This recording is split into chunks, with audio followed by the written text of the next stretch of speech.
Perkenalkan, nama saya Tio Prakoso Putra dari Universitas 17 Agustus, NIM 317, Fakultas Hukum. Apa hukum itu menurut Eutred dalam bukunya pengantar adalah hukum Indonesia. Hukum adalah petunjuk dalam kehidupan bersosialisasi dengan masyarakat. Lembaga penegak hukum ada 3. 1. Lembaga kepolisian. 2. Lembaga keadilan. 3. Lembaga kejaksaan. Menurut Jamali, Rikard, susunan hukum yang artinya memberikan tempat yang sebenarnya. Ini bermakna menyusun dengan baik dan tertib aturan-aturan hukum dalam pergaulan hidup manusia yang terus berkembang. Tujuan mempelajari PHI. 1. Untuk mengetahui macam-macam bentuk isi hukum yang berlaku di Indonesia. 2. Untuk mengetahui perbuatan-perbuatan apa yang dilarang dan yang harus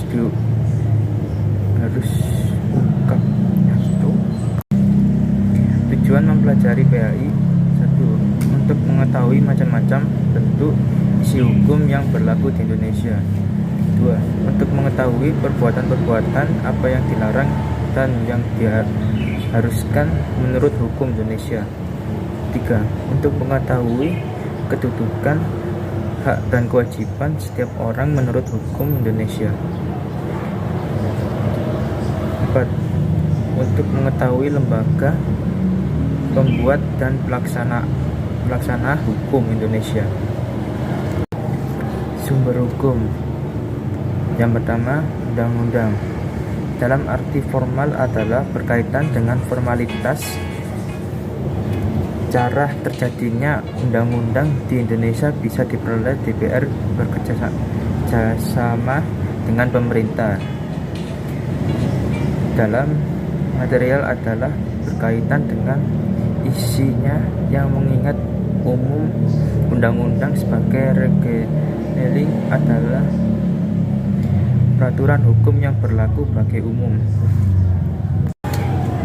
Yang selanjutnya, jurisprudensi adalah putusan di pengadilan tertinggi. A. Klarifikasi atau penggolongan hukum, yaitu ada 2. 1. Sifat, yaitu hukum memaksa. Hukum adalah keadaan bagaimanapun juga harus dan mempunyai background mutlak.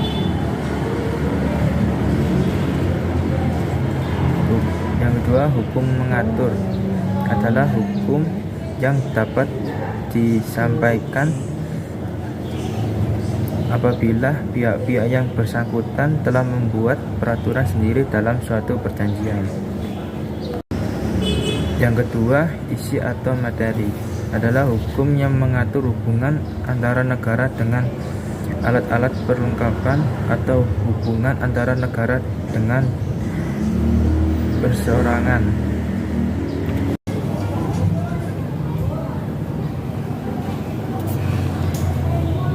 Yang selanjutnya, hubungan privat.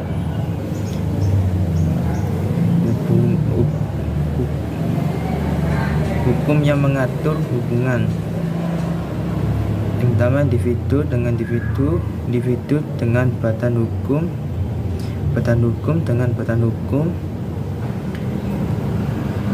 Terus yang kedua, hukum privat terdiri dari hukum peringanan, hukum keluarga, kekayaan, hukum waris, hukum bisnis.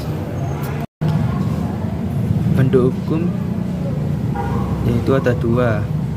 Yang pertama, hukum tertulis. Yang kedua, hukum tidak tertulis. Selanjutnya, asas hukum.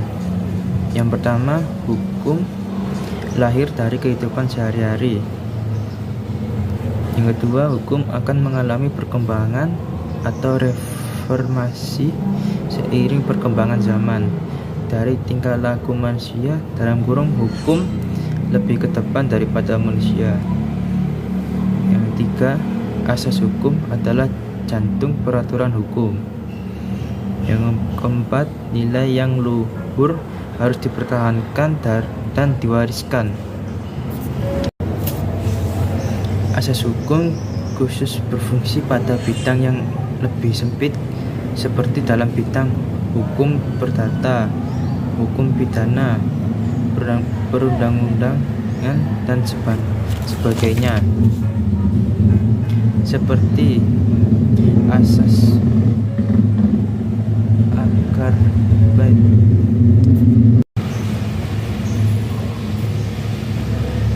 Selanjutnya, asas hukum khusus berfungsi pada bidang yang lebih sempit seperti dalam bidang hukum perdata, hukum pidana, perundang-undangan, dan sebagainya. Seperti asas peta sunt servanda perjanjian yang sudah direpabati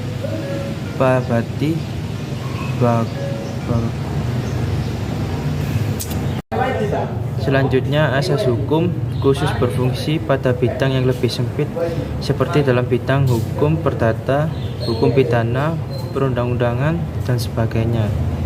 Seperti asas peta sunt servanda perjanjian yang sudah disepakati berlaku sebagai undang-undang bagi para pihak tersebut.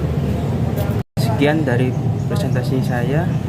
Wassalamualaikum warahmatullahi wabarakatuh.